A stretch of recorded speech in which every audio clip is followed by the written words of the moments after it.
Do you consistently review your retirement plan, your goals, and your asset allocation throughout the year? According to the 2024 Schwab Modern Wealth Survey, only 36% of Americans that responded have a financial plan in place. This number is staggering. Consider the potential positives that come along with having a plan in place and regularly reviewing it.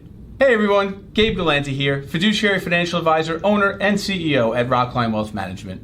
And today, I'm going to talk to you about what I believe to be 10 crucial concepts to put in place during your financial planning process. In addition, although I think it would be useful to keep these tips at top of mind throughout the entire year, I'm going to break down for you and provide a roadmap as to where you might want to think, and these can be most impactful at different points in the beginning, the middle, and year end.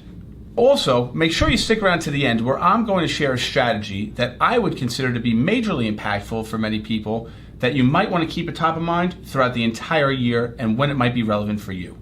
If you've ever gone through the process of having a financial and retirement plan developed for you by a professional, or even if you've attempted it yourself, you might be aware of some of the factors that go into developing the preliminary structure.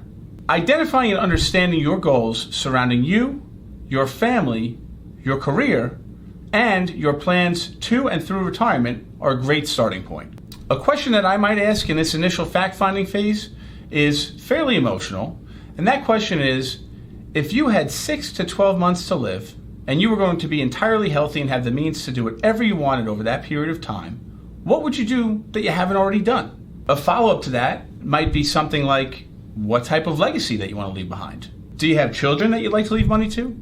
Or maybe other relatives? Or even philanthropic causes?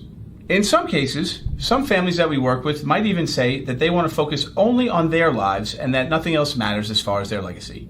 From there, understanding what your expenses are, what your income might look like, where your income could come from, and even what your appetite for risk might be, are all factors that come into play. If you want, feel free to check out the expense analysis worksheet as well as the planning questionnaire that we actually use to guide families through this process. I've included links down below in the description. After your plan is developed and finalized, you'll more than likely move towards implementation. Each of these steps can build on each other over time, and in my opinion, helping you gain momentum in moving forward in the planning process is a great thing. Now comes the part where our team remains hyper-vigilant, as this is where we see most people fall off course, and that is the retirement planning review. Over the course of the year, typically depending on one's preferred method and timing of communication, we'll reach out to go over the retirement plans that we've implemented. I would definitely like to be very clear and reiterate there are a multitude of ways to go about these planning reviews, but for the purposes of today, I'm going to lay out the 10 elements that I think that you should consider incorporating in your reviews throughout the year. As you may know, the beginning of the year tends, more often than not, to bring optimism and motivation. Just like folks rushing to the gym after January 1st to try to set and achieve their goals, you might also have the early birds who've established their goals prior to the new year that are already in action. So, to give a brief breakdown and overview, through the course of the beginning of the year in the first few months, here's a couple things that we start to review. Number one, did we hit all the goals that we set out to hit? Did we, as a client and advisor team, make the changes that we said we wanted to make? And how was our execution? This tends to include things like savings goals, potentially investment returns, and maybe even shifts in portfolio allocation. Number two, aligning your team.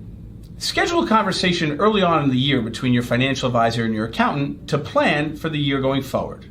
Hopefully, you've already done the planning for the current tax season in the year prior, but if not, you can also look at last-minute things to do. Number three, consider making any last-minute retirement plan contributions that can go towards your tax liability for the year prior. After April passes and tax season has calmed down for the most part, we enter the second phase of our planning, which includes elements 4, 5, and 6. And they go something like this. Number 4, benchmarking your cash flow and budgeting against the conversations that we've had, the planning that we have set out for in the beginning of the year, and then also in comparison to the historical projections and spending habits that we've seen from any particular family in the past. Number 5, insurance reviews to make sure all aspects of your risk management for your family are covered. And number 6, reviewing any contribution strategy or contribution cadence for accounts for your heirs, which may include either your children or your grandchildren. As a general idea, these conversations typically take place between May and August. Once school's in session, we know we're going towards the home stretch. And that's where we start to talk about the pillars number 7 through 10. And they go something like this. Number 7, reviewing your required minimum distributions, if applicable. Number 8, further aligning professionals in coordinating conversations with your financial advisor and your estate planning attorney to conduct estate planning reviews. Here, we will say, please ensure all of your beneficiaries are up to date at all times. Number 9, tax loss harvesting. Circling back to recommunicate with your accountant and your financial advisor to see if there are any opportunities to offset realized gains and realized losses in taxable investments. And pillar number 10, reviewing your retirement plan contributions that you've made throughout the year, again, if applicable, to ensure that you're doing as much as you can. As I stated in the beginning of this video, each of these concepts should be kept at top of mind anytime you're having a review of your retirement plan. But this gives you a basic outline of things you should think about and when they might be impactful throughout the year. In addition, as I said earlier, I want to share a strategy that I think could be meaningful and something to consider, and that is the Roth conversion. A Roth conversion involves moving assets from a pre-tax retirement account over to a Roth retirement account over time. Identifying windows where it might make sense to do this might not be so top of mind when you're focused on all the other elements that we spoke about earlier. So please feel free to check out our video here on windows of opportunity of when a Roth conversion might make sense for you. Thank you very much and have a great day.